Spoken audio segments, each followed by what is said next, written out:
Della Voss stood on the auction rail in the gray light of a Kansas morning while her own stepfather told a yard full of men that she was too fat to be worth the freight.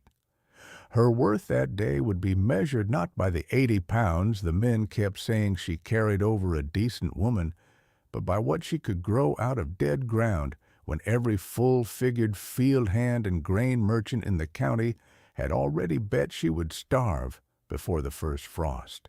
She was 24 years old.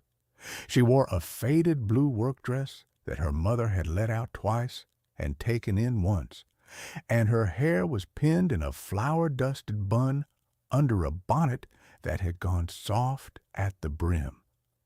Her hands were folded in front of her round belly the way a woman holds herself still when she has decided not to cry where men can see it. The platform under her boots was a butcher's selling stand built for hogs and steers, and she could feel the worn grain of it through her soles, slick where 1,000 frightened animals had stood before her. Below the rail, in the cold, churned mud of the stockyard, a knot of men leaned on the fence and grinned up at her like she was a joke somebody had told that they all already knew the ending of. If you have ever stood somewhere and felt yourself become a thing instead of a person, stay with Della. Stay to the very end, and before her boots ever touch the man's land, do one small thing for me. Drop the name of your town in the comments so I can see how far Della's story travels tonight from one porch light to the next, clear across the country. Her stepfather's name was Harlan Pike, and he was a thin man who had married Della's widowed mother for the 40 acres that came with her and had spent the 3 years since the funeral spending the place down to its bones. He stood beside Della on the platform with a thumb hooked in his vest and the air of a man holding a sale he had already lost money on. "She eats," Harlan announced to the yard, like he was confessing a fault in a horse. "I'll grant you that plain. She eats like a field of locusts, and she works like one, too, only the wrong direction." The men laughed. There were about a dozen of them, hard frontier men in oilcloth and wool, come down to the Saturday stock sale to buy a heifer or load of seed, and finding instead a fat girl on a butcher's platform, and her stepfather auctioning her like a milk cow with a dry bag. "Look at the size of her," Harlan said, and he reached out and took Della by the upper arm, and his fingers did not come close to meeting around the soft, heavy flesh of it, and he held the arm up like evidence. A man could feed 3 sons on what it takes to keep her standing, but I'll tell you what comes free with her. She can cook, she can plant, she can lift the back end of a wagon if the axle's down, and she don't sass. He paused. Much. Della did not pull her arm away. She had learned a long time ago that pulling away only made the holding tighter and gave the watchers a better show. She kept her eyes on a single thing, a fence post at the far end of the yard with a tin lantern hung on a nail dull and dented, and she fixed her whole mind on that lantern the way a drowning woman fixes on a far shore. $40 takes her and the trouble she's been, Harlan called. $40, and she's off my books and out of my flour barrel by sundown. Nobody bid. A merchant in a bowler hat spat sideways into the mud. "I wouldn't pay 40 cents to feed her through a winter," he said. "She'd eat my profit and freeze in the spring. Too fat to last, that one. Too fat by half." The words landed on Della hard. They did not bounce off, and they did not pass through. They went in, and they stayed in, and she stacked them with all the others, a cold gray wall of them built up over 24 years, brick by brick, every brick a man's voice telling her what she was worth. But here is the thing the merchant in the bowler hat did not know, and the thing Harlan Pike had never bothered to learn in 3 years of eating at her table. Della Voss could read weather in the color of the morning sky. She could tell good seed from dead by the weight of it rolled between her thumb and her finger. Her dead father had been a Pennsylvania Dutch farmer who talked to his daughter about soil the way other men talked to their sons about money. And before he died of the lung sickness, he had filled her up year on year with everything he knew about coaxing food out of stubborn ground. And inside the front of her dress, pinned flat against her heart where nobody would think to look on a fat girl, was a small square of waxed paper, and folded inside that paper was a pinch of seed her father had saved the last autumn of his life. Hard red winter wheat. A strain he had bred himself over 15 seasons, kernel by kernel, for ground that wanted to kill it. 15 seasons. He had told her the number more than once, with the seed cupped in his big, cracked palm. 15 years of work in a handful you could hide in a fist. She carried it like a coal she was keeping alive. "Going to 30, then?" Harlan said, disgusted. 30 and a sack of meal thrown in, you scoundrels. It was at $30, with the rain coming on and the men starting to drift back toward their wagons, bored, that the man at the far rail finally moved. He had been standing apart the whole time, near the dented lantern Della had been staring at, and she had half taken him for a fence post himself. He had stood so still. He was tall and built heavy through the shoulders, in a brown vest gone pale at the seams, and a cream work shirt and a wide-brimmed hat, the color of wet bark. There was a short dark beard on his jaw, not grown for fashion, but for the plain fact that a man alone does not always shave. A revolver rode his hip in a worn holster, and one of his legs did not carry him right. He came off the rail and crossed the yard with a hitch and a drag, his left boot turning out wrong with every other step, his weight thrown onto a length of hickory he used as a cane and a thing to lean a fence with. He stopped at the foot of the platform and looked up at Della. And he did not look at her the way the others had. He did not measure her arms or count her chins. He looked at her hands, folded over her belly, and then he looked at her eyes, fixed on his lantern, and something passed behind his own that Della could not name. 30, he said. His voice was low and rusty, like a hinge that had not been worked in a while. And the sack of meal you can keep for your own breakfast, Pike. Harlan blinked. Cole Brennan, he said, and there was a sneer trying to be a laugh in it. I didn't figure you for the marrying kind, not since you put your wife and your boy in the ground. A cruel silence opened in the yard. What's a cripple want with a fat girl, Brennan? Somebody to lift you out of bed? Cole Brennan did not move his face. He counted 3 $10 pieces out of a leather poke into his palm, slow, the way a man counts money that is the last of its kind. He set the coins on the rough lip of the platform one at a time, and each one rang on the wood. I want somebody, he said. Who knows the difference between a person and a hog? You'd be the wrong man to ask. He lifted his eyes to Della. You coming? Or are you staying with him? A snicker ran along the fence. The merchant in the bowler hat turned to the man beside him and said, not quietly, There's a pair the Lord made for each other, the gimp and the heifer. Won't neither of them outlast the snow?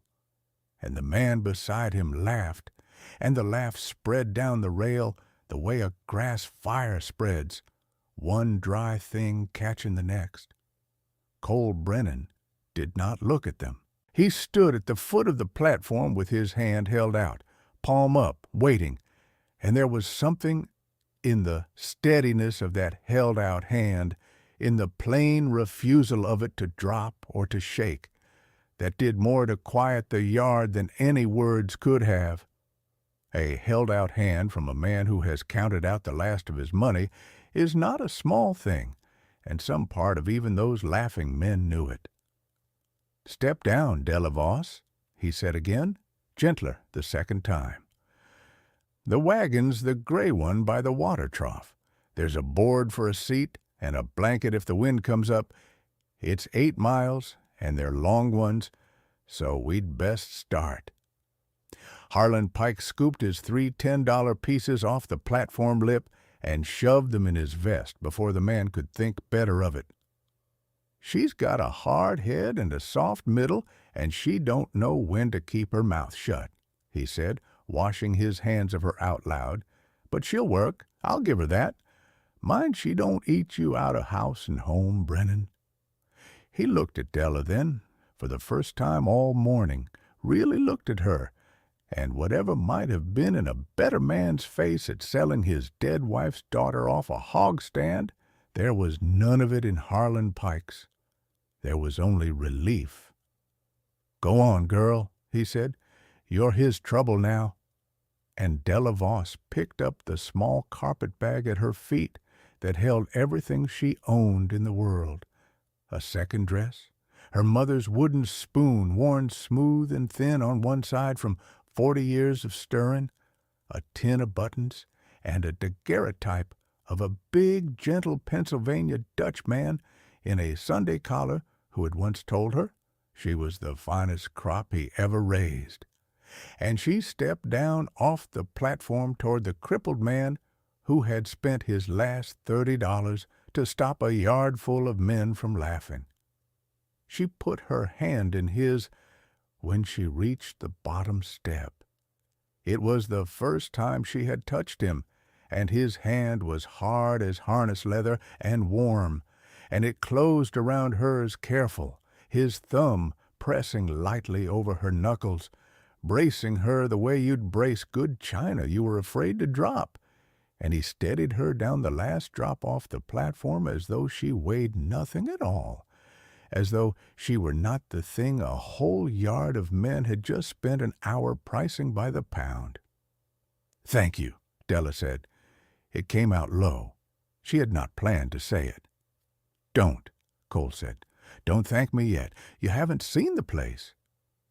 And there was a warning in it, and under the warning, buried so deep she almost missed it, something that might have been shame, the shame of a man who knows he has bought a person and does not know yet how to make it into something other than that. "You may wish you'd stayed with Pike by sundown. I'd not blame you." "I won't wish that," Della said. "Whatever it is. I've a fair idea what a man with $30 to his name and a yard full of better offers turning him down looks like, Mr. Brennan. And it doesn't look like a man you'd want to stay clear of. It looks like the only one in the whole yard worth going home with." She settled her carpet-bag in the wagon bed. "Now, which of these gray creatures is yours? The mule or the merchant who sold me?" It was the first thing she had said that was a joke, and it was a poor one, and it was aimed at herself, the way she had learned to aim things so they would land soft. But Cole Brennan, climbing up onto the buckboard with his bad leg swung stiff over the side, stopped halfway and looked at her, and the corner of his mouth, under the dark beard, moved. It was not a smile. It was the place where a smile would go in a man who had forgotten the road to one. But it was something, and Della saw it, and she filed it away with the held-out hand and the careful grip. 3 small true things about a stranger, the start of a ledger. She would keep on him the way she kept one on weather and ground. The wagon was an old buckboard with a patient gray mule named Pequod in the traces, and the road out of town was 8 miles of frozen ruts that ran north and west into a country of long gold grass gone winter pale and a wide flat sky the color of a knife. Cole Brennan drove with his bad legs stuck out straight along the floorboard, and he did not say one word for the first 3 miles. Della watched the land. She could not help it. It was the thing she did. She read the ground the way other women read a letter. She saw where the blue stem grew rank and where it grew thin, and she saw the dark veins of low ground where water would stand in a wet spring, and she saw the white scurf of alkali on the high flats where nothing good would ever come up. And then she saw his place, a quarter-mile off, and her heart did a slow turn over. It was dying. Anyone could see it. The barn had thrown half its shingles and stood with its rafters showing like the ribs of a starved animal. The corral fence sagged in 3 places. The fields on either side of the track were a ruin of last year's stubble and this year's weeds, choked with sunflower and ragweed and the brittle gray skeletons of pigweed gone to stalk. A windmill turned with a screech that carried half a mile, and the house was a low log thing with 1 shuttered window and a stone chimney that had cracked clean down one side, so that you could see daylight through the gap. "It ain't much," Cole said. It was the first full thing he had said in 3 miles. "It was something once. It ain't now." "What happened to it?" Della said. Not a question the way she said it. An opening of a door. He was quiet so long she thought he would not answer. The mule's hooves cracked the frozen ruts. Then, drought took the wheat 2 years running. The first year I planted, the second year I scattered seed on a prayer. The bank's got a paper on the place. Comes due at harvest. His jaw worked. There won't be a harvest, so the place'll go. I bought a wife at a stock sale, miss, because I'm a fool and a lonesome one, and I didn't like watching grown men laugh at a body who hadn't done a thing to deserve it. That's the whole of my plan. I got no more of one than that." Della looked at the cracked chimney and the ribbed barn and the white scurf of alkali ground, and she felt, for the first time in a long time, not like a burden being moved from one shelf to another, but like a woman walking into the one place on earth where the thing she carried in her dress might mean something. "How long do we have?" she asked. "Until the bank's paper comes due?" "Della, that's your name?" "Della." He said it like he was learning it. "It comes due the last day of harvest. The bank set the date itself, 240 days. He laughed, short, and without any humor in it. "I've been counting them down like a man counting his own breaths. 240 days, and then they take it." She did not answer him right off. She was looking at a low swale to the left of the track where the snow had melted off in a long, dark stripe, though it lay white everywhere else, and she filed it away. Warm ground, a spring underneath, drawing the frost out from below. And she looked at a stand of cottonwoods down by what had to be a creek, leafless and gray, and she counted the rings of old high water staining on their trunks, and learned that the creek ran hard in spring, and could be made to give water to a near field if a body dug a ditch the right way along the fall of the land. She looked at how the long grass lay combed all one direction on the high ground, and learned which way the killing winds came from, so she would know which side of the wheat to plant the windbreak. She read the whole quarter section off the wagon seat in the time it took the mule to walk the last quarter mile, the way another woman might read the face of a person she'd just been introduced to, and what the land told her was not all bad.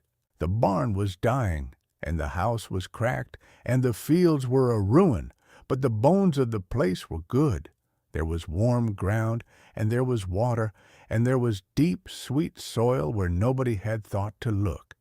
And there were 240 days, which was not many, but which a woman who knew what she was doing might just be able to make into enough. "It's not as dead as you think it is," she said at last. Cole looked at her sidelong. "Says the woman who's seen it for the first time from a wagon in the snow." "Says the woman whose father taught her to read ground," Della answered. "There's a spring under that swale we just passed. There's good water in that creek, and a fall to the land that'd carry it to a field, if you dug it right. And there's 2 acres on the western 40, in the lee of that long rise, of the best black-bottom soil I've seen since Pennsylvania, sitting there going to weeds, because it's too far from the house for one man with a bad leg to work alone. The land's not dead, Cole Brennan. It's just been farmed by a man who couldn't get to half of it. That's a different thing entirely, and it's a thing 2 of us can fix." She settled the blanket. 240 days, you said. I heard you. I'll be counting them with you from here out. But you've been counting them down toward the day they take the place. I mean, to count them down toward the day we pay the bank what it's owed and keep this land. Same number, Mr. Brennan. We just mean to spend it differently. 240 days. She turned the number over in her mind the way she had turned over her father's seed. It was not very many, but it was, she thought, just barely enough. That first night, Cole Brennan slept in the barn and gave Della the house, which told her more about the man than anything he had said on the road.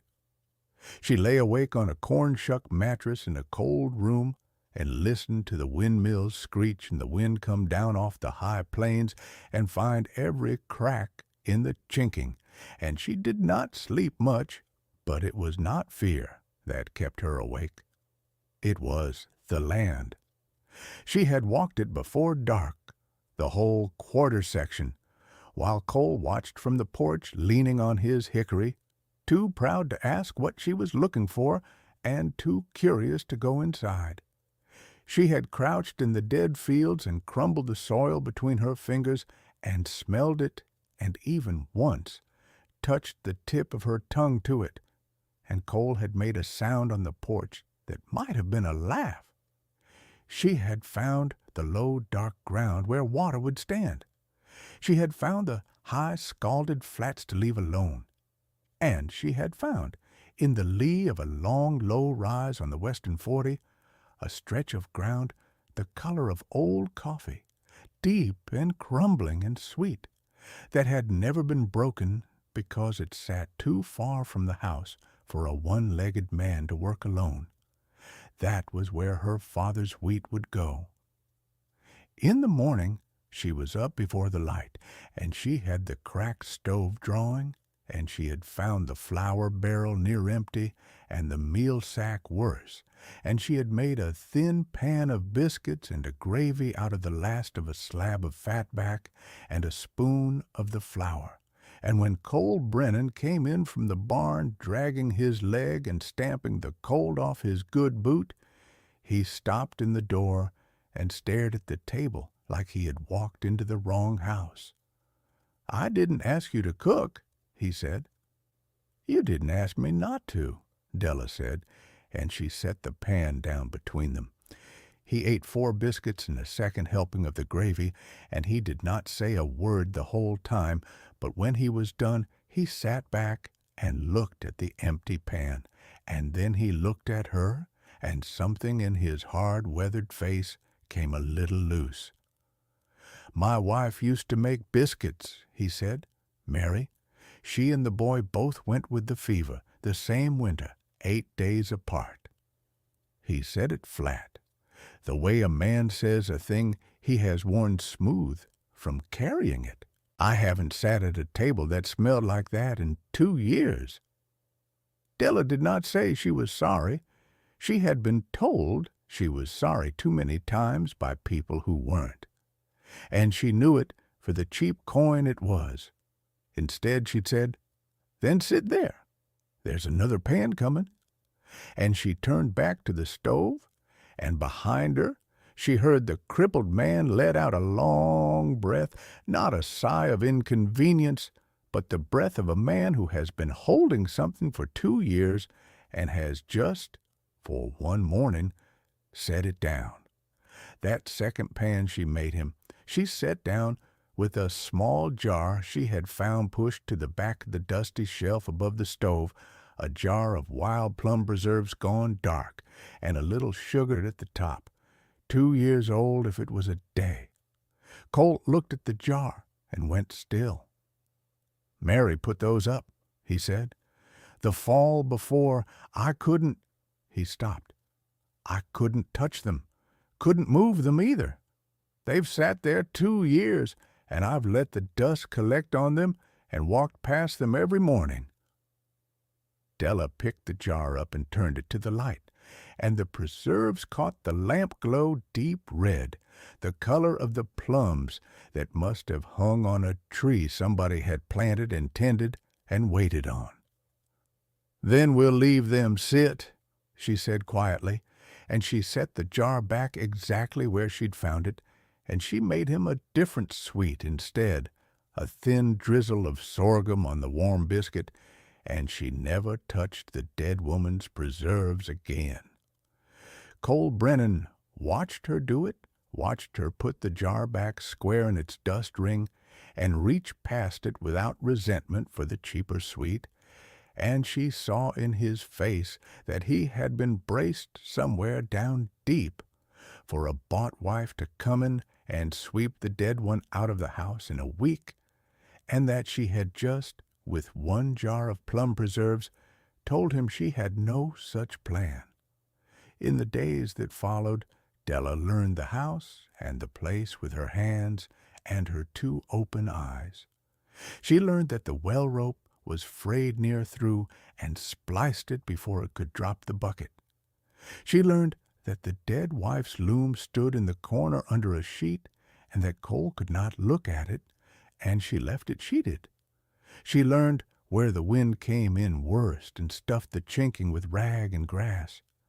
She found in the bottom of a trunk a child's small wooden horse, the paint worn off the muzzle, where a little boy must have carried it about in his fist for a year, and she did not show it to Cole, and she did not throw it out. She wrapped it back in the cloth she'd found it in, and set it gentle at the bottom of the trunk, and closed the lid, because some things in a grieving man's house are not yours to move and not yours to mention, and a woman with sense learns the difference fast. But she also found, behind the house, half buried in 2 years of weeds, the thing that decided her about the place. A garden, or the bones of one, raised beds somebody had built up out of river stone, and good hauled bottom soil, 4 of them, laid out square and true, with a little fence of willow withes gone gray and broken. Somebody, Mary, it had to have been Mary, had built that garden with care, had hauled that dark soil bucket by bucket, had set those stones level, and then the fever had come, and the garden had gone to ruin under the same weeds that had taken the fields. Della stood over the dead garden in the cold morning, and she put her hand down into one of the raised beds and crumbled the soil, and it was good. 2 years of neglect had not killed it.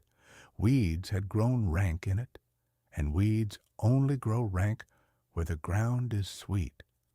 Whoever Mary Brennan had been, she had known her dirt. "She made this," Della said that night at the table. Not a question. Cole's jaw worked. "She wanted a garden bad," he said. "I hauled the stone for it the first spring. It was the last thing we built together that—" He stopped, the way he always stopped at the edge of the worst of it. "I haven't been able to walk back there since." "I'm going to bring it back," Della said. "The garden, if you'll let me, not to take her place, to finish a thing she started and didn't get to see." She watched him across the lamp. "There's no shame in a thing growing where a good woman meant for it to grow, Cole. The shame's in letting it lie dead because you're afraid to feel the loss of her." She built raised beds out of river rock. A woman who'd do that wanted things to live. She wouldn't have wanted that garden choked. I'd bet my last button on it. It was a long time before Cole Brennan answered. The fire ticked. The wind worked at the chinking she had not yet got to. "Bring it back," he said finally. His voice had gone thick. She'd have, "Yes, bring it back." And he got up and went out to the barn before she could see his face, and Della let him go. And in the morning she started clearing the dead garden, bed by bed, on her knees in the cold, and within a week she had it broken and turned and ready. 4 good beds of sweet black soil bounded in river stone, waiting for the spring, the first living thing on the Brennan place in 2 years, and Cole Brennan made himself walk back there to see it, leaning on his hickory all the long way round the house, and he stood at the willow fence and looked at the cleared beds his dead wife had built and his new wife had saved, and he did not say anything, and he did not have to. The seed went in the ground on the 11th day. Della had spent the days between clearing the western 40 by hand, and it nearly killed her, and she would not let it. The ground had never been broken, and it fought her for every foot. There was an old breaking plow in the barn, rusted but sound, and a single ox named Brick that Cole kept more out of mercy than use. And Della yoked the ox herself and set the plow and walked behind it from before light to after dark, leaning her whole heavy body into the handles, her hands blistering and then bleeding and then going hard, turning the deep coffee-colored sod over in long curling ribbons. Cole could not plow. His leg would not let him walk a furrow, but he could sit the buckboard at the field edge and call the ox straight when Della's line wandered, and he could sharpen the plowshare of an evening with a file, and he could, on the 4th day, without being asked, bring her water and a wrapped biscuit out to the field at noon and sit with her on the turned ground while she ate. "You're going to break yourself," he said, watching her bleeding hands. "I'm harder to break than I look," Della said. "Most folks find that out late." She broke 2 acres of that western 40 in 8 days, unbroken sod that a team of men would have been proud to open in twice the time. And on the 11th day, with the moon right and the ground warming and a softness in the air her father would have called planting weather, she took the small square of waxed paper out from the front of her dress and unfolded it on her broad, open palm. Cole leaned in to look. There was so little of it, a scatter of hard red kernels, enough to cover a silver dollar, no more. "That's it," he said. "That's the whole of what you brought? That's the whole of what my father spent the last 15 years of his life making," Della said. "Hard red winter wheat. He bred it for ground like this, ground that wants to kill a soft seed. You plant it in the fall, it sleeps under the snow, it roots all winter while the world thinks it's dead, and it comes up green the day the frost breaks, weeks ahead of anything you'd sow in the spring. It doesn't need the rain the spring wheat needs, because it's already deep when the dry comes." She closed her fingers gently over the seed. "There's not enough here to plant 2 acres proper, but there's enough to plant 2 acres thin and let it tiller, and save every head it makes for next year. It's not a crop, Mr. Brennan, not this year. It's a start." He looked at the closed fist over her heart, and then up at her face, and Della saw him do the arithmetic she had already done and watch it fail. "The bank's paper comes due in," he started. 229 days, Della said. "I know. I count them too." She knelt down in the broken ground, all of her knees in the cold soil and her heavy frame settling, and she opened her hand and began to set the kernels in one by one, spacing them the way her father had taught her, 2 fingers between, the depth of a knuckle down, pressing each one home with her thumb and drawing the warm earth over it. "We won't make the whole debt off 2 acres of thin wheat. We both know that. But we'll make seed. And next fall we'll plant the seed off this, and the year after that off of that, and there is a number, Mr. Brennan, where a handful becomes a field, and a field becomes the difference, and I mean to reach that number before they take your land." She planted until full dark, on her knees in the cold, and Cole Brennan sat in the buckboard at the field's edge with the lantern lit against the dark, and he did not go into the house, and he did not hurry her. He held the light for her, and when she had set the last kernel and risen stiff and earth-stained and aching, she found that the man had wept, silently, somewhere in the dark of those hours, though he would never have said so, and the only sign of it was the cleaned track down through the dust on his weathered face that he did not bother to hide. Word that Cole Brennan had bought a fat girl at the Saturday stock sale got to town before Della had been 3 weeks on the place. It got there the way such things always get there, carried by a seed merchant who had been at the sale and built upon by men who had not. And by the time Della rode into town on the buckboard beside Cole to buy nails and salt and a length of stovepipe to fix the cracked chimney, the whole of the main street seemed to know her, and the knowing was not kind. They had pulled up in front of the Mercantile, and Cole had gone to climb down with his hickory and his bad leg, and a voice came off the porch of the saloon across the street, loud and built for an audience. "Brennan! That the heifer you bought? Lord, man, I heard she was big, but I didn't reckon you'd need a second wagon for her." It was a rancher named Vance Coyle, a big florid man in a good coat who ran 400 head north of the river and had been trying to buy the Brennan quarter section off the bank for 2 years to widen his own range. He had 3 of his hands with him on the saloon porch, and they laughed on cue. Della felt the old cold wall go up inside her, brick by brick. She had learned long ago how to wear a face that gave the cruel nothing to feed on. She gathered her skirts to climb down.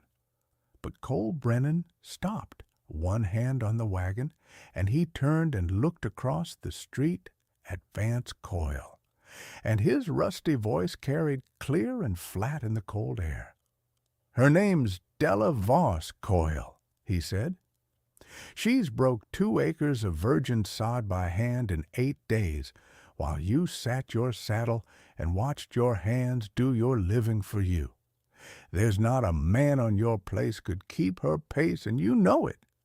So you can call her what you like across the street. It only tells the town what's in your mouth. It don't tell them one true thing about her." The saloon porch went quiet. Vance Coyle's florid face went a darker red.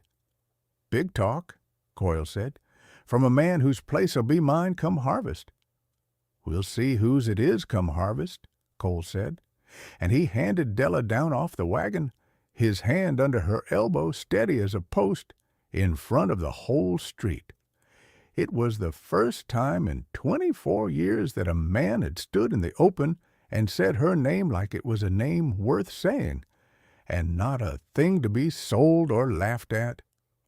Della carried it the rest of that day close and warm and guarded, the way she carried her father's seed, But she also saw the look that Vance Coyle gave the back of the wagon as they pulled away, and she filed it where she filed weather signs and bad ground, because she had learned to read men too, and the thing in Coyle's face was not embarrassment.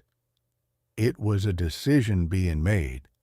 Two of Vance Coyle's hands rode out to the Brennan place not a week after that on a thin excuse about a strayed steer, and what they had really come for was to look at the fat girl who had broken 2 acres of sod by hand, because they had not believed it, and they had ridden 8 miles to laugh at the truth of it. They found her in the Western 40, finishing the last of the breaking, walking the plow behind the ox, with the lines wrapped around her thick wrists, and her whole heavy frame thrown into the handles, mud to the knee, sweat-cutting tracks through the dust on her face, though it was cold enough to see her breath. They reined up at the field edge and sat their horses and watched her come down the furrow toward them, and one of them, a lean young hand named Tucker, with a new mustache he was proud of, called out across the turned ground. "That's a sight," Tucker said. "Coyle said you was big, but he never said you was strong as an ox. Wait." He looked at Brick straining in the yoke, and then back at Della, and grinned at his own wit coming. "Which one of you's the ox? I get confused." The other hand laughed. Della reached the end of the furrow and stopped the plow and straightened up, slow, one hand to the small of her back, and she looked at the 2 mounted men the way she looked at a sky that was thinking about hail. "The ox is the one that quits when the line gets hard," she said.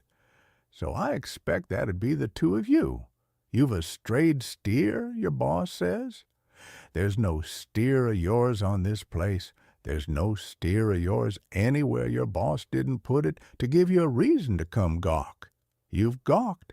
Now you can carry a thing back to Vance Coyle for me, since you came all this way to be his errand boys." She set her hands on the plow handles again. "Tell him there's 2 full acres broke on the Brennan place by the last day of the week, by a fat girl, by hand, while his grown men sat their saddles and made up jokes about oxen. Tell him I'd be obliged if he'd send some real hands next time, the kind that get down off the horse. These 2 are no use to me." The grin came off Tucker's face. The other hand had stopped laughing. There is a particular silence that falls when a man rides 8 miles to make sport of someone and discovers too late that the someone is not afraid of him and is, moreover, quicker with her tongue than he is with his. And that silence fell now over the cold field, and into it Della clicked her tongue at the ox and leaned into the plow and walked away from them down the next furrow without once looking back, leaving the 2 of Coyle's hands sitting their horses at the field edge with nothing to do and nothing to say and a long cold ride home to do it in. She told Cole about it that night, plain, and Cole listened with his jaw set, and at the end of it he said only, "Coyle won't like that." "No," Della agreed. "He won't. A man like that doesn't mind being hated. He minds being made small. I made him small in front of his own hands tonight, second hand, and he'll have it back from them by morning." She set his supper down. "I'd not have done it if there'd been a softer way. But there's no softer way with Vance Coyle. He read me for a thing to be pushed off this land the first day he saw me in town. And a thing that pushes back surprises a man like that, and a surprised man makes mistakes. Better he makes his mistakes early, while we've still got time to use them, than late, when the bank's at the door." Cole looked at her a long moment across the lamp. "You think like a general," he said. "I think like a woman who's been underestimated her whole life," Della said. It's the same thing, mostly. You learn to count the other side's men and watch where they're not looking. She sat down across from him. Eat your supper, Cole. Tomorrow I start on the chimney. The winter came down hard, the way it does on the high plains, and Della's father's wheat went under the snow exactly as he had promised it would, green and rooting and patient, and through the long white months Della Voss did not rest.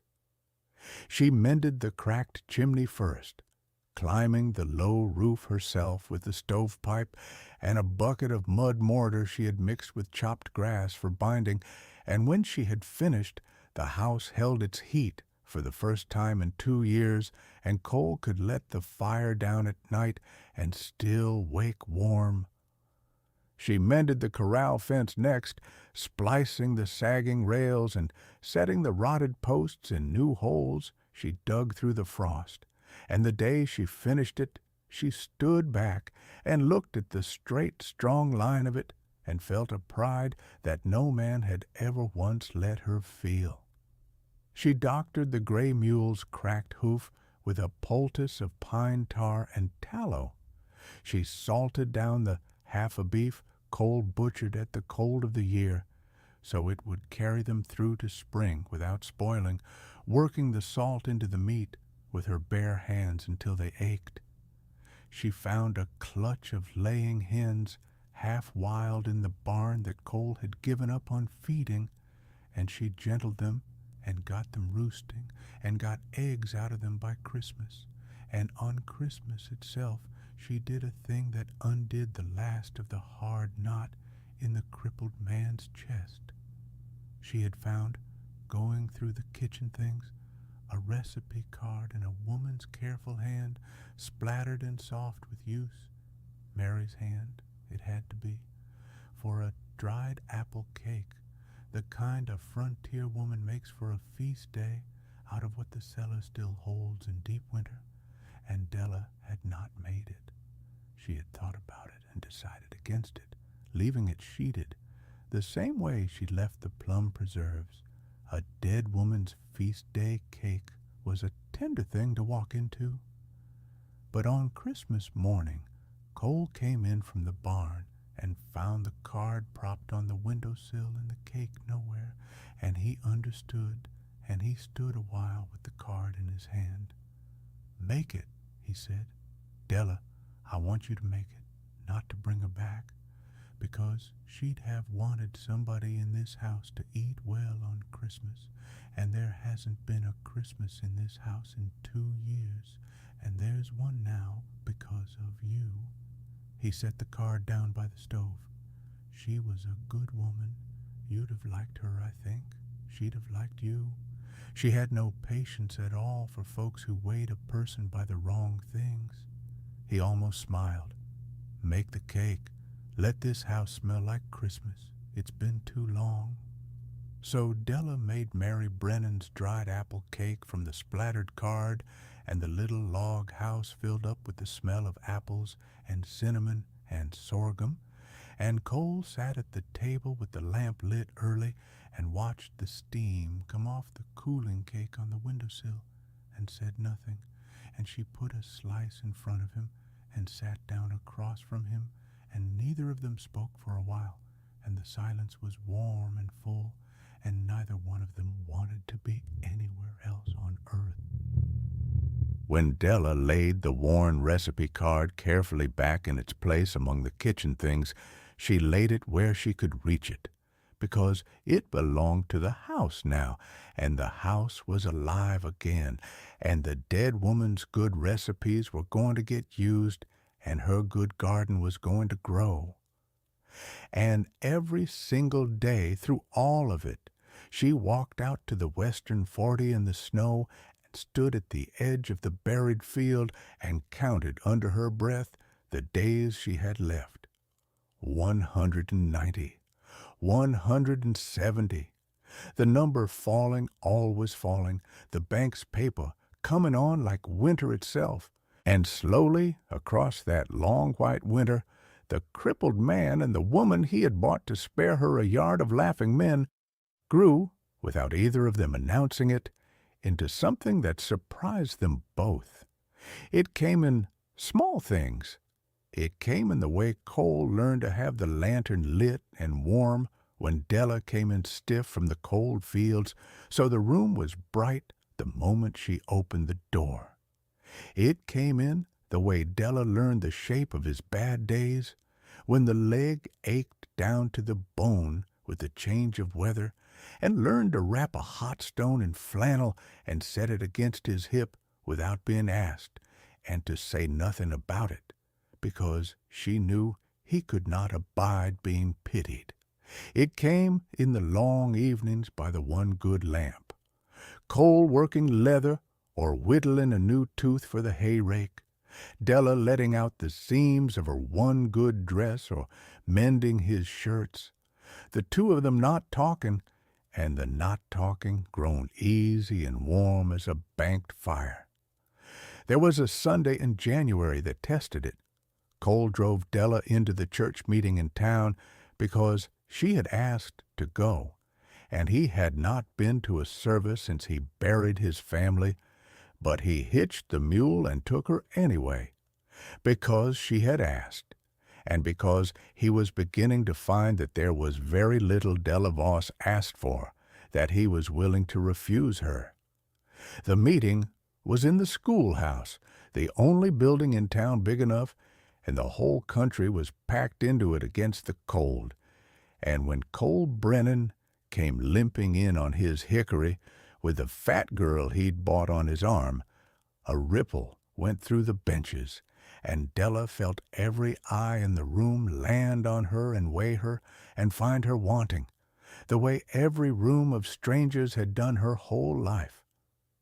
The women were the worst of it.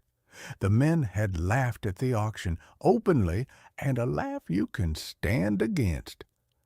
But the women in the schoolhouse did the thing women do, which is quieter and lands deeper. They looked at her dress, let out at the seams. They looked at her hands, cracked from work no lady's hand should do. They leaned to one another behind their hymnals and murmured, and Della could not hear the words, but she did not need to. She had been the subject of that murmur in 100 rooms, and she knew its whole vocabulary by heart. A merchant's wife in a good wool coat, a Mrs. Ardell Coyle as it happened, Vance Coyle's sister-in-law, turned half around on her bench and looked Della up and down with a smile that was not a smile, and said, in the carrying voice of a woman who means to be overheard, "Well, I did hear poor Mr. Brennan had taken a charity case in. One does what one must, I suppose, when one's fallen as far as he has, though you'd think a man could find help that didn't eat clear through his wages before spring." The schoolhouse tittered. Cole's hand tightened on his cane till the knuckles went white, and Della felt him gather himself to answer, and she put her hand on his arm lightly and stopped him. "You're right, ma'am," Della said. Her voice was warm and clear, and it carried just as well as the merchant's wife's had.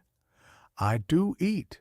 I eat like a woman who breaks sod by hand from dark to dark, which is to say I eat what I earn, and not a bite more, and I sleep sound at night for having earned it. I'd not expect a lady in a coat like that to know the appetite that comes of honest work. It's a particular hunger. It's the kind that builds things." She let that sit one beat, and then she smiled, and her smile was a real one, and somehow that was worse for Mrs. Ardell Coyle than any insult could have been. "Now I believe the preacher's ready to start, and I came 8 cold miles to hear him, not to discuss my dinner. Shall we let the man speak?" The preacher, a tired, kind soul who had watched the whole exchange from the front, took his cue gratefully and called the meeting to order, and Mrs.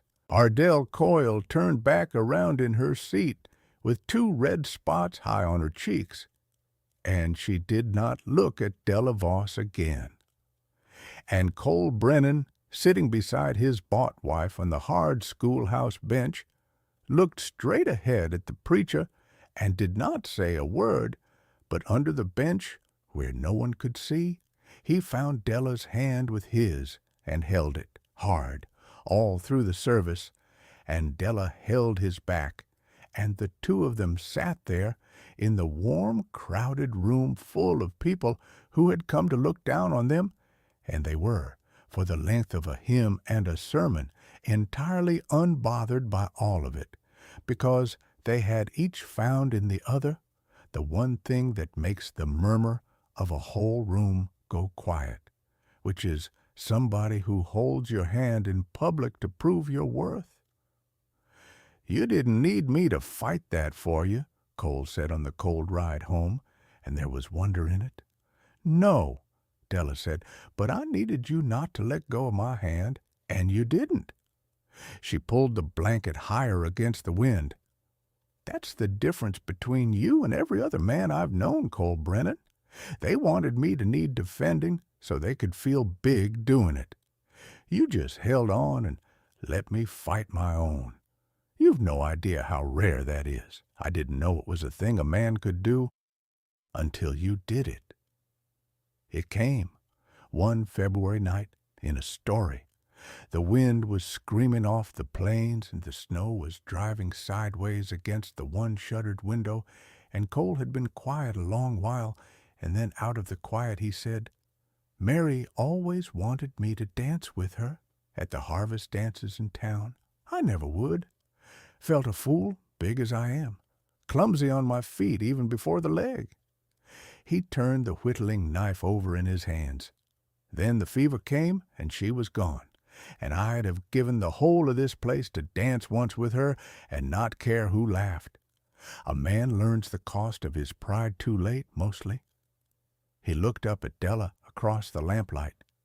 "I'm telling you that because I don't intend to learn it twice." Della's hands went still on her mending. She did not look up right away. When she did, she found him watching her, steady, the way he'd watched her hands on the auction stand, like he was reading her. "I'm not a thing to be ashamed of being seen with, Cole Brennan," she said quietly. "I learned that a long time before you did. But I won't say I'm sorry to have a man finally agree with me." It was not a confession. They were neither of them people who made confessions. But it was a door set open between them, and they both knew it, and neither of them shut it. There came a night in the worst of February when his leg gave out on him.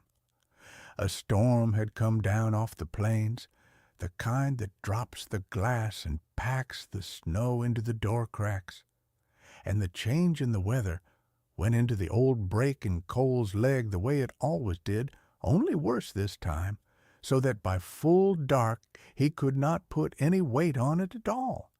And he went to cross the room for another stick of wood, and the leg simply folded under him and put him down hard on the floor by the hearth. He did not cry out.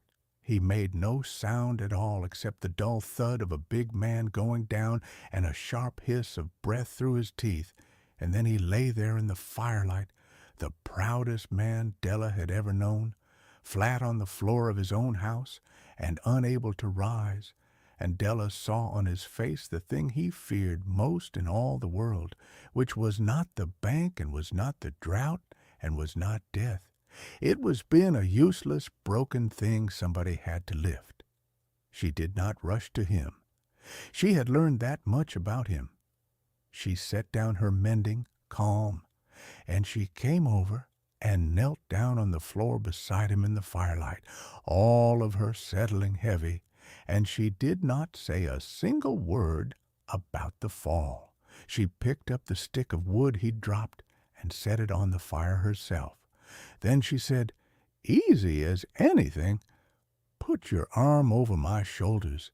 I'm the strongest thing in this house, and we both know it.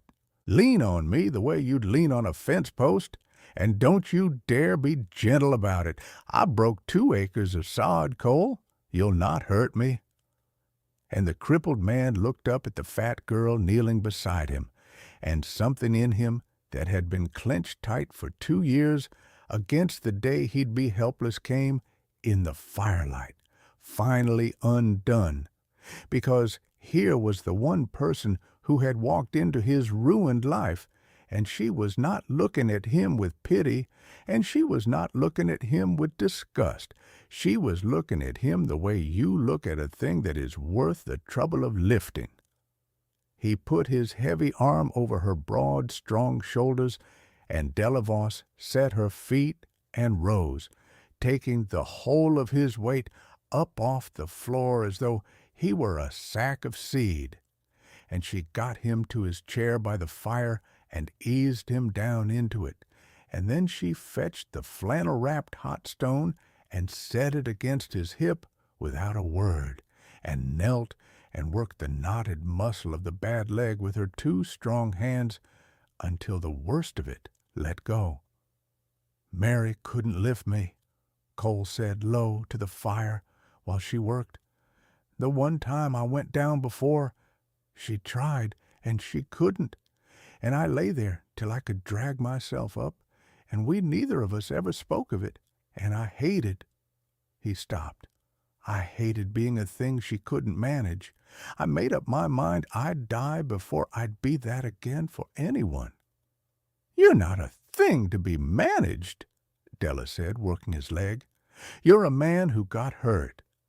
There's a difference, and the difference is the whole of it. I'd lift you off that floor every night of my life and never once think less of you for needing it, because I know exactly what you are, Cole Brennan, and a man who'd drag himself across a grasshopper field on a leg like this is not a thing anyone has any business being ashamed of." She sat back on her heels and looked up at him. "We're a fine pair, you and me. The whole county wrote us both off, you for a leg and me for my size, and the whole county's about to learn it, pick the wrong 2 to bet against. That's worth more than a sound leg and a slim waist, I think. Being underestimated together, it's a kind of armor. Nobody ever sees us coming." The storm screamed against the shuttered window, the fire burned down, and Cole Brennan reached out, slow, and put his big cracked hand against the side of Della's flour-dusted face, just rested it there, and Della went still under it, and neither of them said anything, and outside the snow buried the world a foot deep, and the bank's falling number, 140 days now falling, always falling, felt for one warm hour by the fire, very far away. The wheat broke green the first week of March, 10 days ahead of anything else in the county, exactly as her father had promised. Della found it at first light, walking the western 40 in the thaw mud, and she dropped to her knees in the cold and put her face down close to the ground, and there it was, a thin, brave fuzz of green pushing up out of the dark soil. In the long, straight rows her own 2 hands had set, green as a promise kept, while every other field in the country still lay dead and brown and waiting for a spring planting that the dry would likely kill. She ran back to the house, all of her, ran heavy and graceless and grinning across the muddy yard, and she pulled Cole Brennan up off his chair and out the door, and half dragged him on his hickory across the field to see it, and he stood over the thin green rows leaning on his cane, and for a long moment he could not speak at all. "It came up," he finally said. "By God, Della, it came up." And then, because he was a man who had buried 2 harvests and a wife and a son, he said the next thing very low. "Don't let me hope. I can't afford to hope and be wrong again. Tell me true. Will it make?"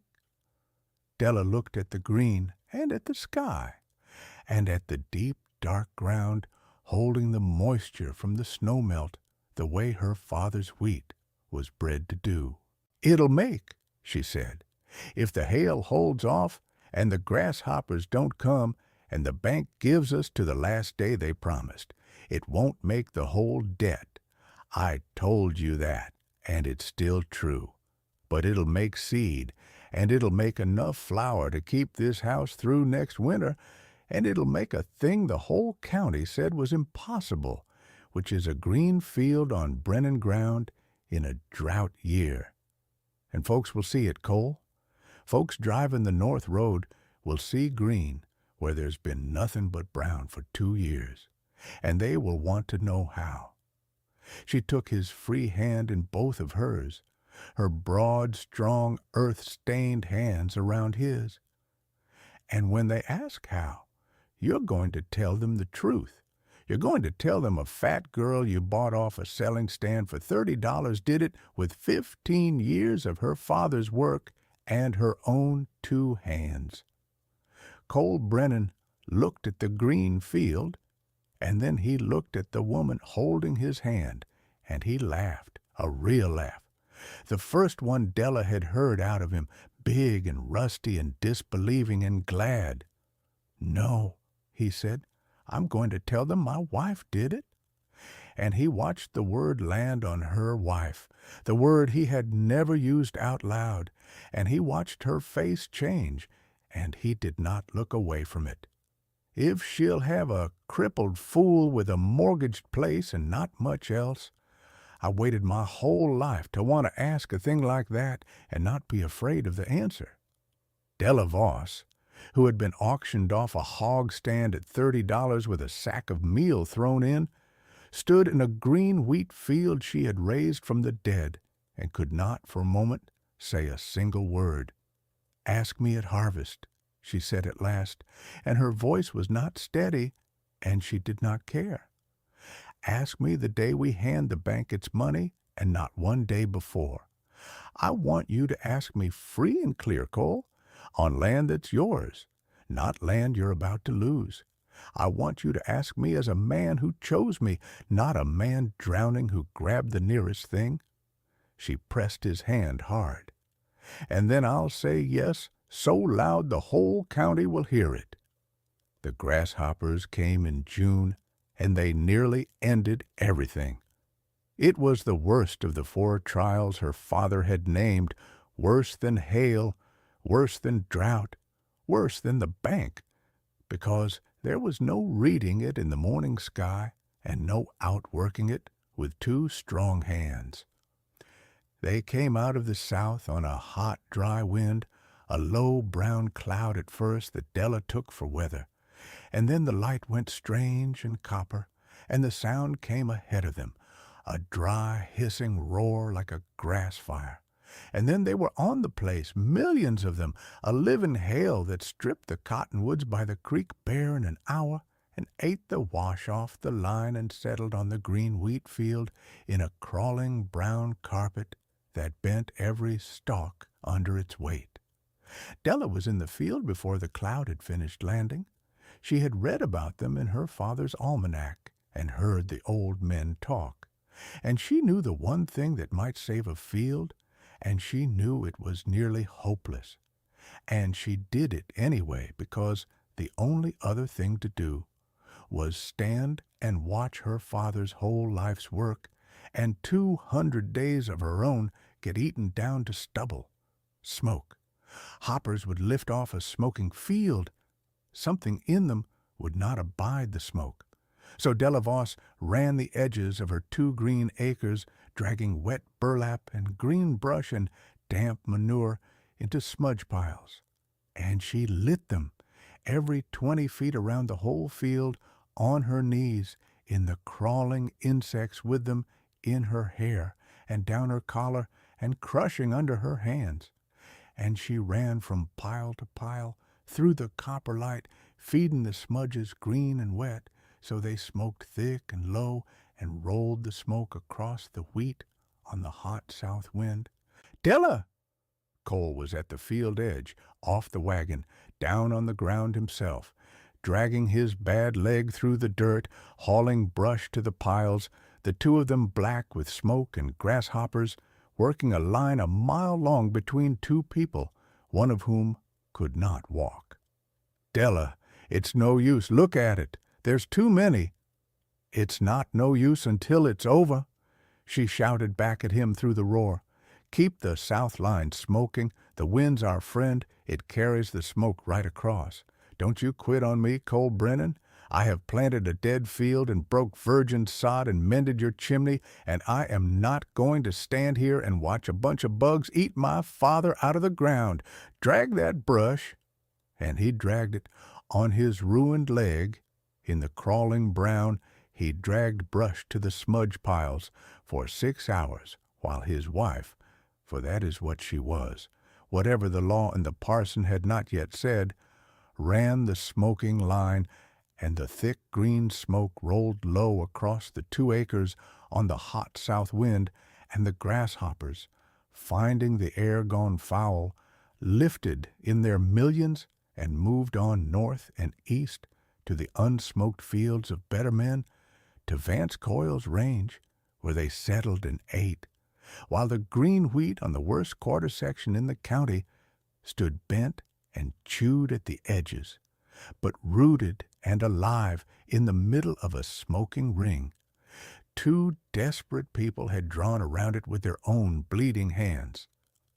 When the cloud had passed, and the strange light had gone, and the awful hissing roar had faded off to the north, Della Vos sat down in the dirt at the edge of her smoking field, and Cole Brennan dragged himself over the ground and sat down beside her, and the 2 of them, black as chimney sweeps and bitten raw, looked at the field they had saved, and neither of them said one word, because some things are too big to put a word to, and they both knew it, and they let it be big and quiet between them in the smoke.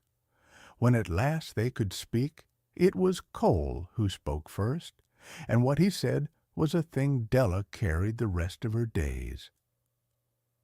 "My grandfather came over from County Clare with nothing but a spade," he said, looking at the smoking field. "He used to say the land doesn't care how hard you work it. It cares whether you'll quit. He said the difference between a farmer and a man who fails at farming isn't the size of his hands or the weight of his back. It's whether on the day the bugs come down out of the sky, he goes out into them, or he stands in the door and watches." Cole turned his blackened face to her. "I've stood in the door, Della. 2 harvests I stood in the door and watched the dry take the wheat, because there wasn't a thing 2 hands could do, and I told myself there wasn't a thing 2 hands could do.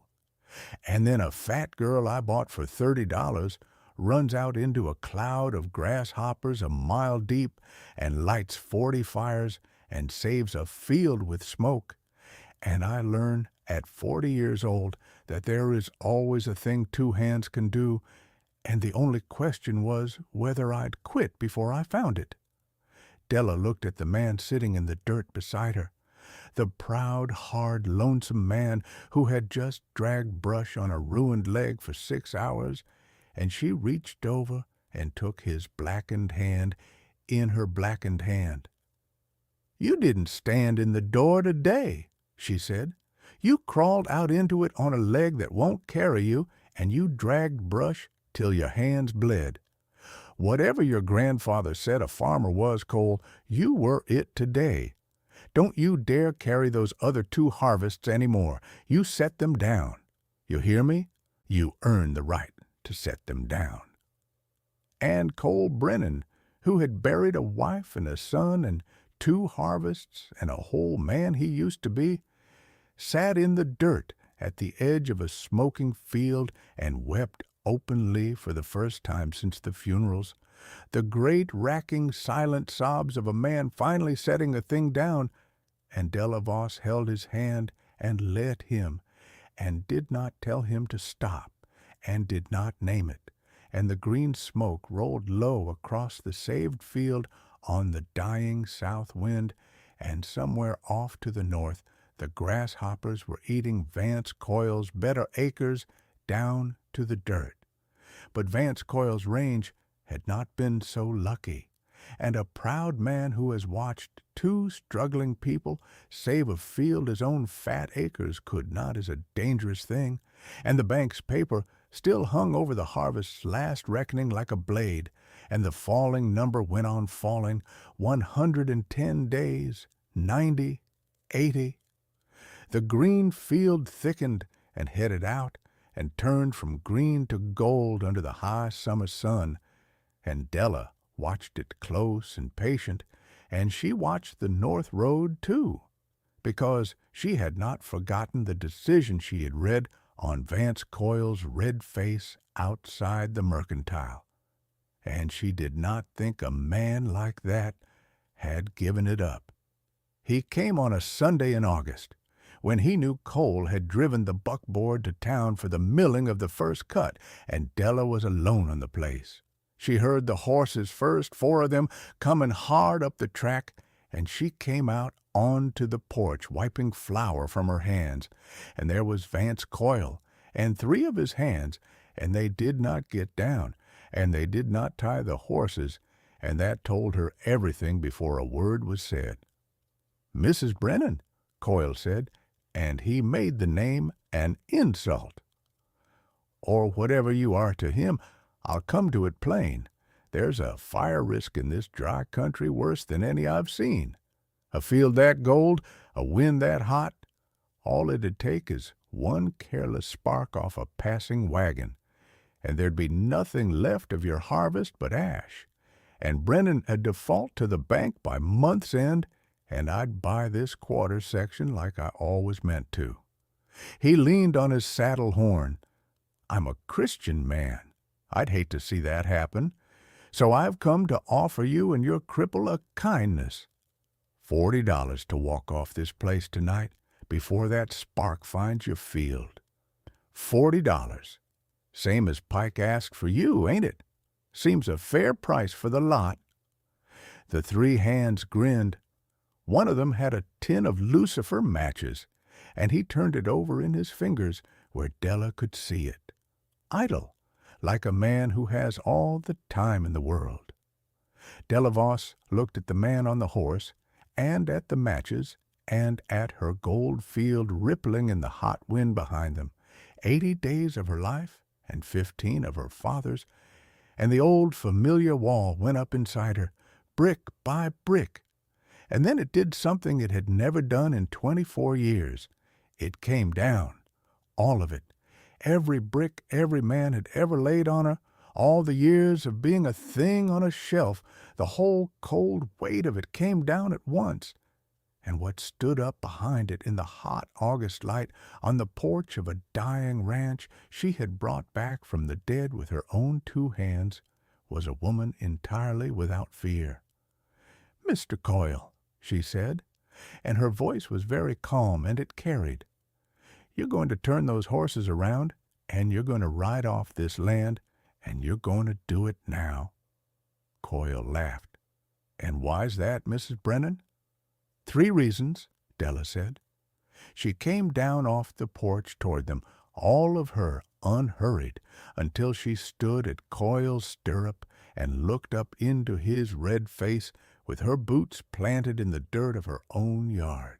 "The first is that there's a county marshal in town this very afternoon for the milling court, and Cole Brennan's standing in front of him right now telling him, 'You threatened my crop in front of the mercantile in May, and there's a dozen men heard you say this quarter section would be yours come harvest. You burn this field tonight, you'll be measured for a rope by Tuesday, and every man in the county knows you want this land. You're the first one they'll hang it on.'" The grin went off the face of the man with the matches. "The second," Della went on, "is that this field is hard red winter wheat my father bred over 15 years, and there's seed buyers from 3 counties already wrote asking after it, because it made green in a drought when nothing else would, and a thing like that is worth more standing than it ever could be burned. There's men with money watching this field, Mr. Coyle. You think nobody'd ask who fired it?"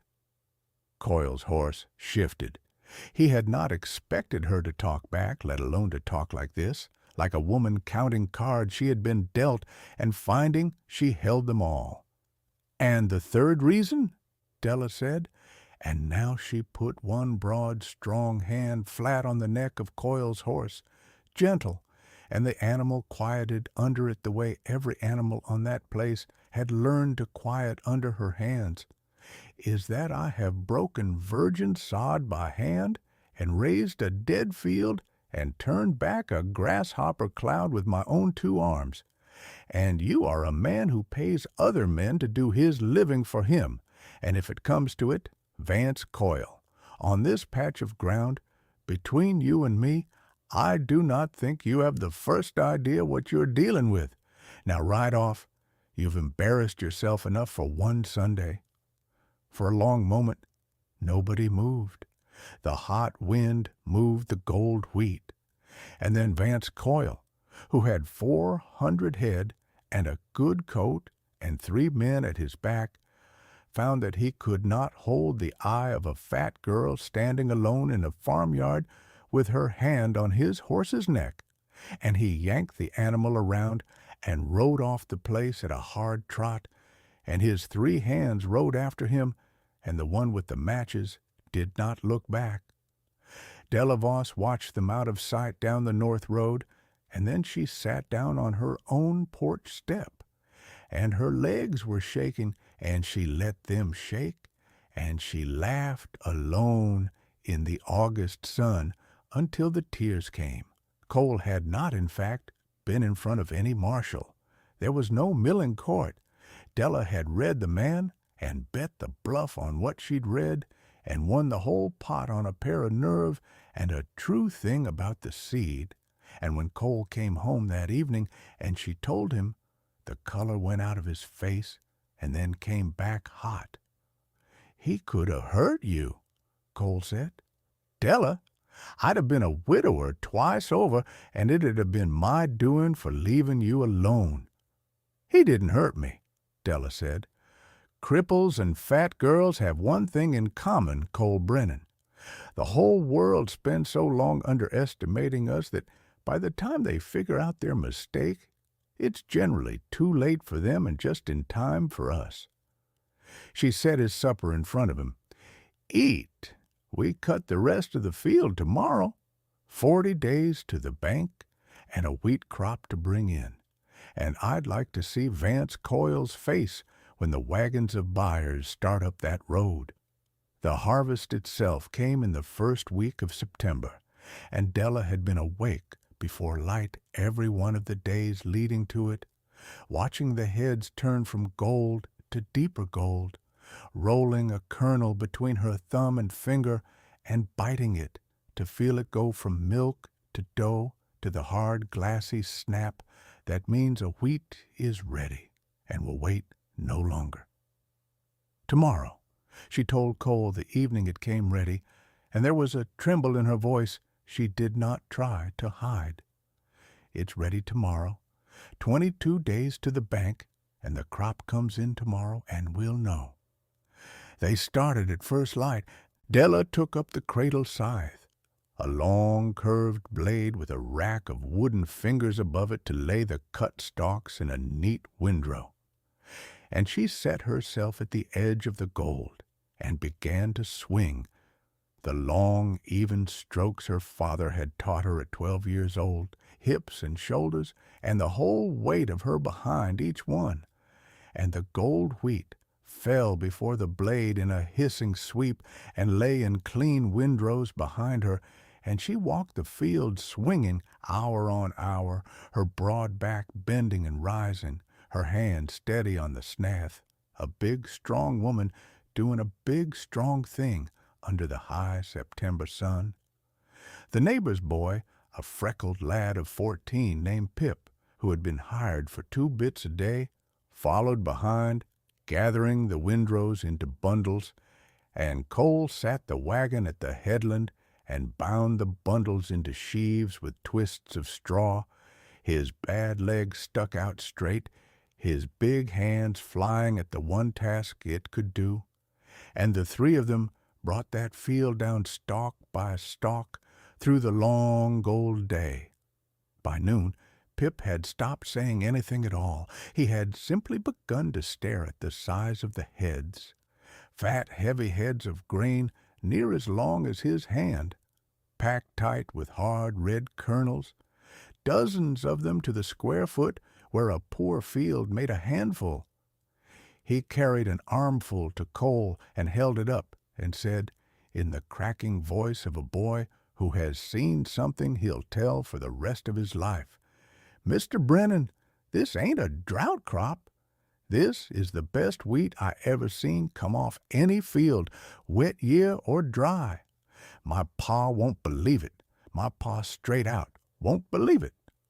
"Tell him anyway," Cole said, and he was grinning, binding sheaves with the gold dust on him. "Tell the whole county. Tell them a fat girl bought for $30 at auction grew it with her dead father's patient wheat and her own 2 hands. And tell them the part they'll like least, that it's hers, every kernel, and she means to give it away to anyone hungry enough to ask."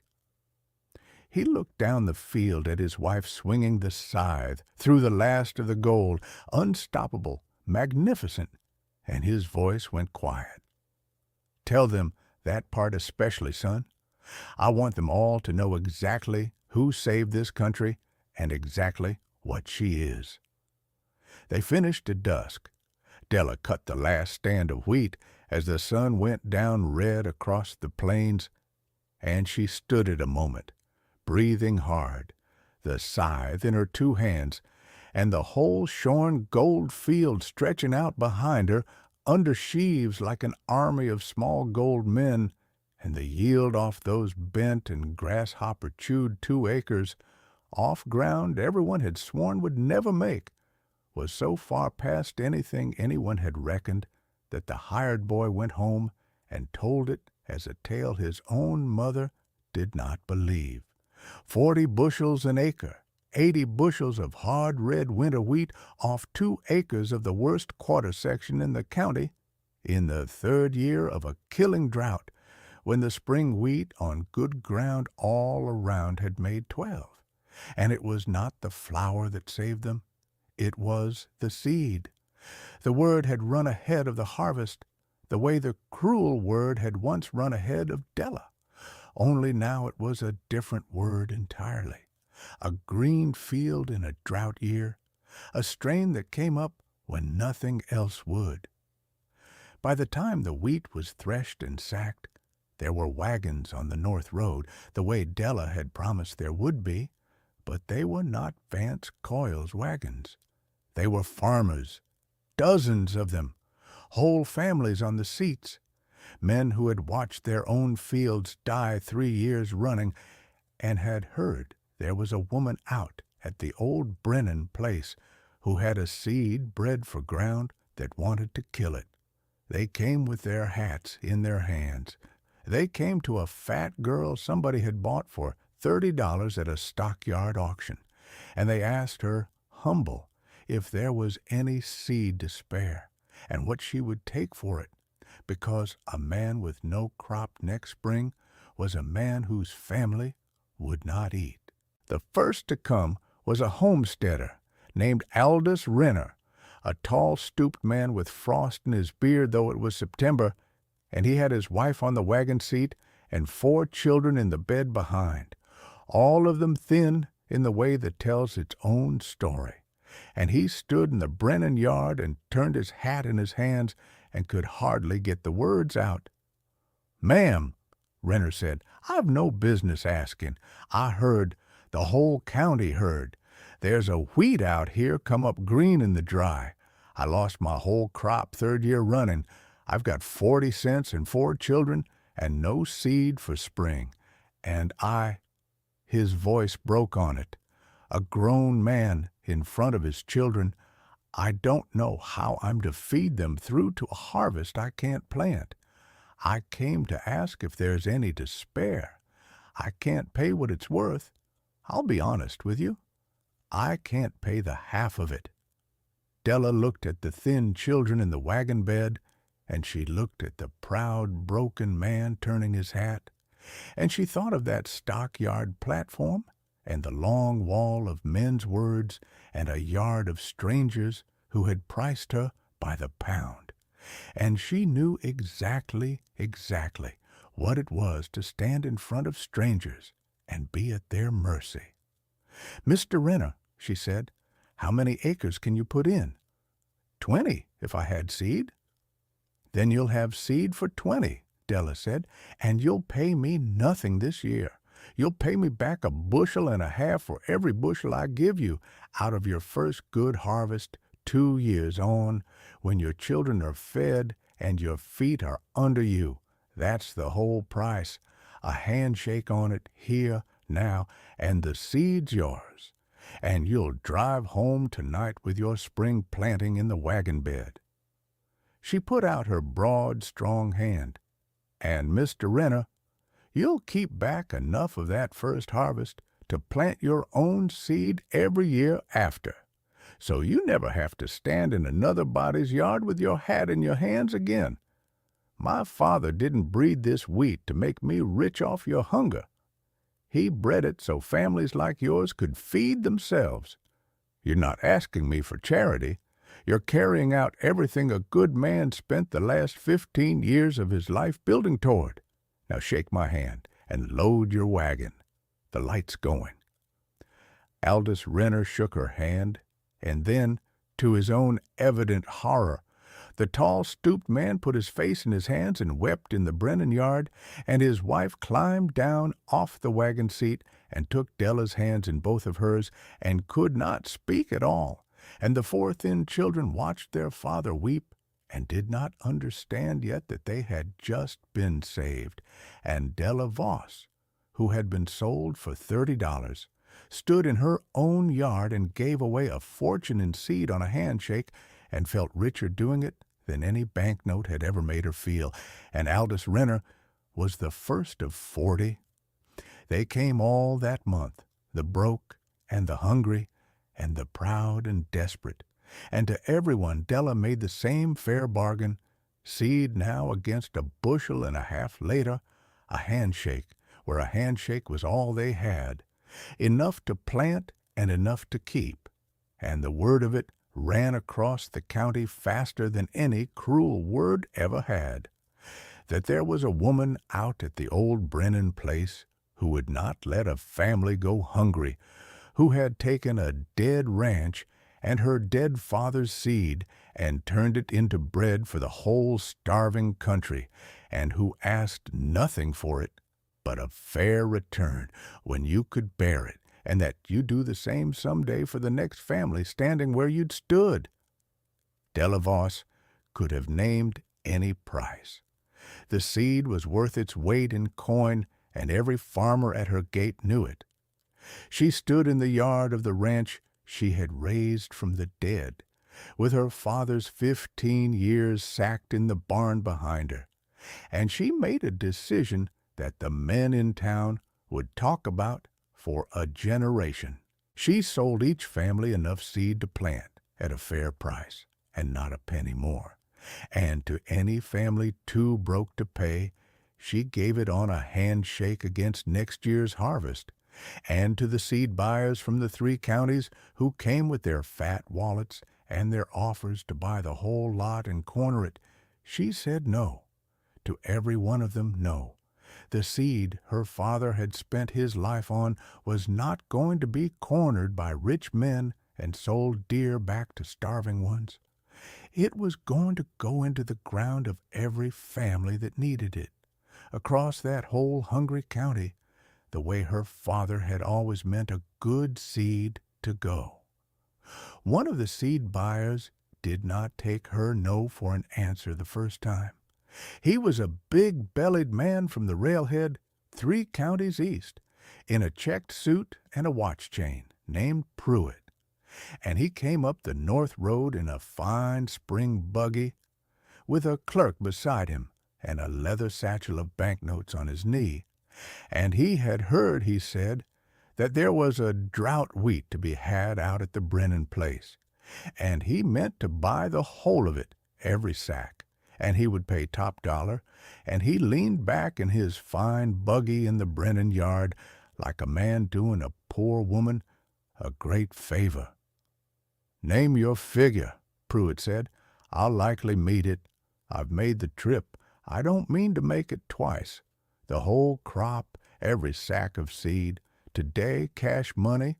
You'll never see the like of this offer again from these dirt farmers begging it off you a peck at a time." He smiled broad and oily. "A woman in your position, and forgive me, but a man can see your position, would be a fool to turn down hard cash for soft promises. Take the money, buy yourself a proper dress." Della Voss stood in her yard with her sleeves rolled and flour on her arms, and she looked at the fat man in the fine buggy, and she did the arithmetic, the way she always did. The figure he was hinting at was a great deal of money. It was more than the mortgage. It was enough, near enough, to do the whole thing in one stroke and be free and clear by sundown with money left over. And she knew exactly what Pruitt would do with the seed if she sold it to him. He would corner it. He would hold it in a warehouse at the railhead, and he would sell it back to the same starving farmers who had come to her gate hat in hand, at 4 times the price, dear, dearer every year, the way rich men have always grown richer off the hunger of poor ones. He would take the thing her father bred over 15 patient years to feed people and turn it into a thing to bleed them. "Mr. Pruitt," she said, "I'll answer you plain, since you came a long way." "No," the smile flickered, "I'll go higher." "You can go to the moon," Della said, "and the answer's the same. I know what you are. You're a man who buys cheap from the desperate and sells dear to the hungry, and you saw a green field in a drought year and a poor fat woman with no man's name on the deed, and you reckoned you'd corner my father's life work before sundown and grow fat off it for 20 years. And you would, too, if I were the fool you've taken me for. But I'm not. This seed is 15 patient seasons of a good man's labor, and he didn't mean for it to be locked in a railhead warehouse and sold back dear to broke farmers. He meant for it to go in the ground. Every family in this county that needs it is going to have it, at a price they can bear on a handshake if that's all they've got. And there is not a stack of banknotes in your satchel high enough to make me hand it to a man who'd do otherwise." She stepped back. "Now turn your fine buggy around. You've made the trip. You'll not make it twice. We agree on that much." Pruitt's oily smile was gone entirely now. "You're throwing away a fortune," he said, "for a sentiment." "No, sir," Della said. "I'm planting a county. There's a difference, though I'd not expect you to see it. A fortune feeds one fat man through one fat life. This seed feeds a whole country of families for as long as there's ground to put it in. I know which one my father would have called the richer. Good day to you, Mr. Pruitt. Mind the ruts on the North Road. They're hard on a fine buggy." And the big-bellied man from the railhead drove off the Brennan place with his satchel of banknotes unopened on his knee, the same way Vance Coyle had ridden off with his matches unstruck, because Della Voss had learned, somewhere in a lifetime of being underestimated, exactly how to send a powerful man home with nothing, and she had no fear left in her at all to do it. By the time it was done, the Brennan barn was near empty of wheat, and the Brennan account at the bank in town was full, not from the flour, but from the fair price of the seed, paid by a county that had come to her hat in hand, and it was a great deal more than enough.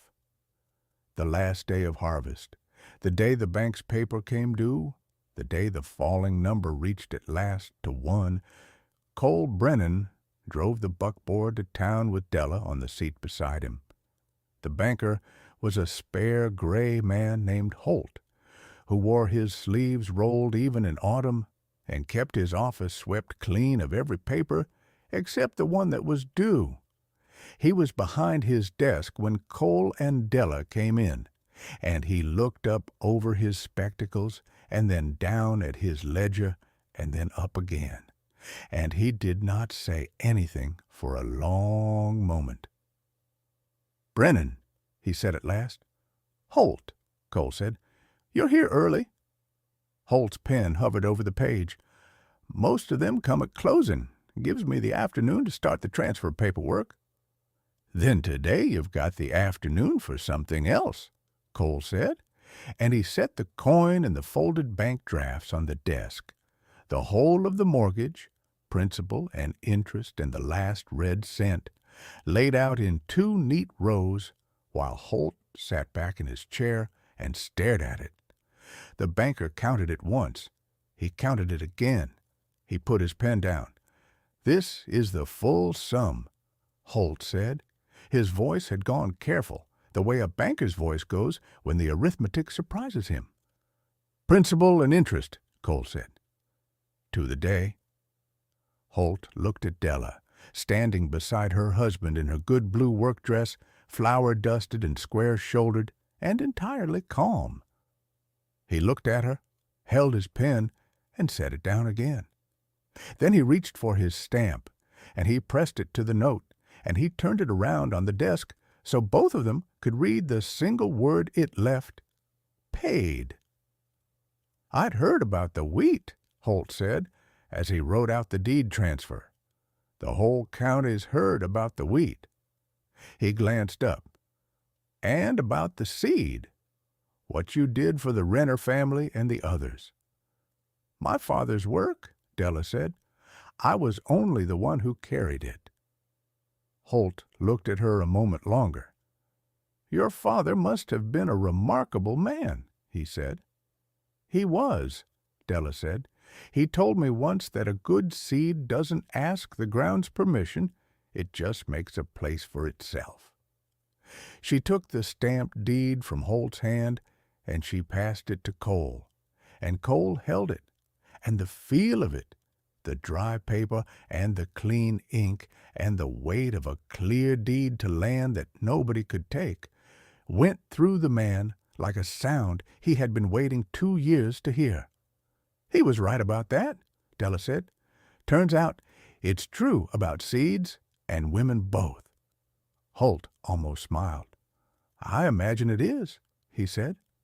Outside the bank, on the main street of the town, Vance Coyle stood with his good coat and his florid face, and he watched the whole of it through the bank's front window, and he did not say one word, because there was not one word left for him to say.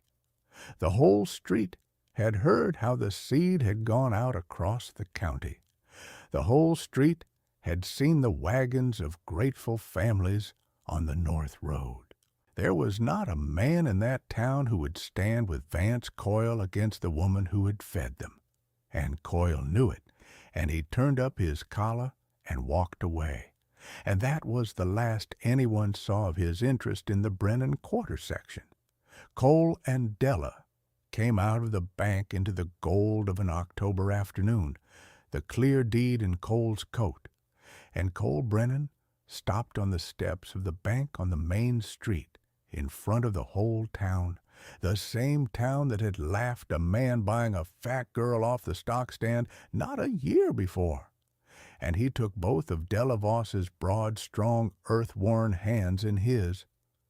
"I told you I'd ask you the day we handed the bank its money, and not one day before," he said. His rusty voice was not steady, and he did not try to make it steady. "It's that day, Della.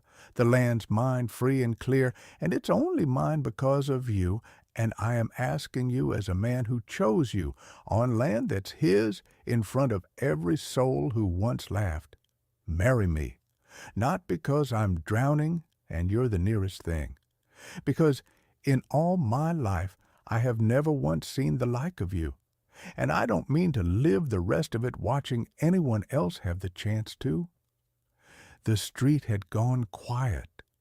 Della Voss looked at the rugged, crippled man holding her hands on the bank steps, and she thought of the auction rail and the merchant's words, "Too fat to last, too fat by half." And she thought of the August farmyard and the wall that had come down for good in it, and she did not bother with it ever again.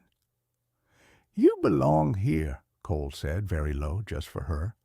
"Right here. You've belonged here since the first morning you set a pan of biscuits down on my table. Took me a year to find the nerve to say it." "Yes," Della Voss said, and she said it loud, so loud the whole street heard it, exactly as she had promised she would in a green field in March. "Yes, Cole Brennan, I'll marry you." And then, because she was who she was, and because some things have to be said where the cruel can hear them, she said it again, louder, to the whole Gold Street and the whole listening town. Yes, they were married 3 weeks later at the harvest dance in town, the very dance Cole had never once worked up the nerve to attend in all his married years with Mary. And the whole county came, the farming families Della had given seed to, on a handshake, first among them. And in the middle of the dancing, Cole Brennan, who had told his first wife he was too clumsy and too big and too proud to dance, and had spent the rest of his life regretting it, took his second wife's hand and limped out onto the floor on his bad leg and danced with Della Voss in front of everyone, slow and awkward, and not caring one bit who watched, turning together under the lanterns, and there was not a soul in that hall who laughed, because there was not a soul in that county who did not now know exactly what that woman was worth. Harlan Pike was not at the dance.